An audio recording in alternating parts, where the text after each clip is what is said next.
As you know, the House of Commons meets tomorrow at 2:45 London time. And I can tell you that the Prime Minister is being urged very strongly, not only to outline the recent exchange between Hitler and the British government, which so far remains a secret, but he has today been urged by certain opposition leaders to tell the whole story of the breakdown of negotiations with the Soviet Union.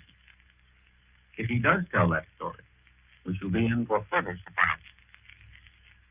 Mr. Chamberlain has been told that Parliament will provide a good sounding board, that a full, complete statement would convince doubters that he has no appetite for personal government and is prepared to defend Britain's action in the open. Of course, what he says will, in large measure, depend whether or not will depend upon whether or not he has received Herr Hitler's reply to Britain's message, which Sir Neville Henderson is now taking to Berlin by air. On the whole, I should say that the possibility of avoiding war has not increased during the day. Government circles are, in fact, exceedingly pessimistic. But there is a general belief that the strategic position has improved, that Hitler is hesitating, that the Russians may betray the Germans. You are already aware of the reaction in Tokyo and Madrid as a result of Hitler's retreat to Moscow. We are not yet certain of its full effect in Rome. Italy still has only a quarter of her army under arms. And if war comes, and Italy stands with the Germans, she will suffer more terrible havoc than will Germany. There is still hope that Hitler may pause and think again. There is still the possibility of a conference. The people with whom I have talked in London today certainly haven't expressed any optimism, but their spirit is better. They believe the Germans are worried and uncertain, if not frightened, and that's a pleasant situation to most Englishmen. They think, rightly or wrongly, that they now have the initiative, that if war comes, they will win it. But that if we have a conference instead, the result is likely to be only a postponement.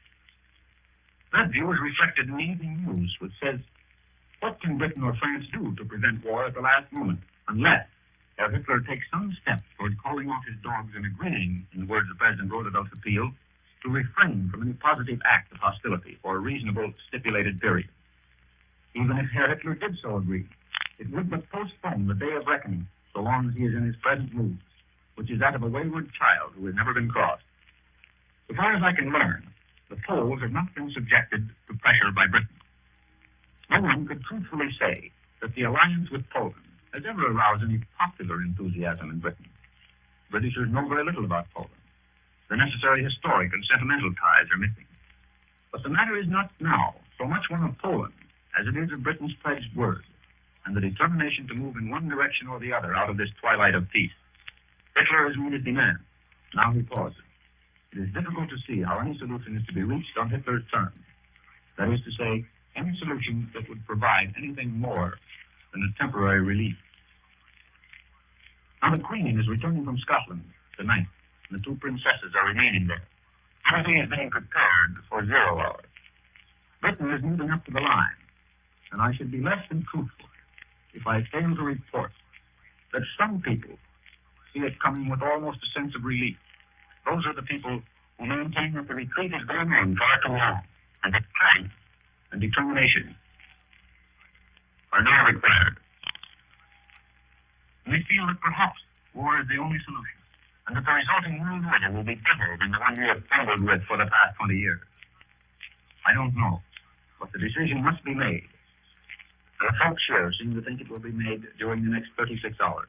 I return you now to America.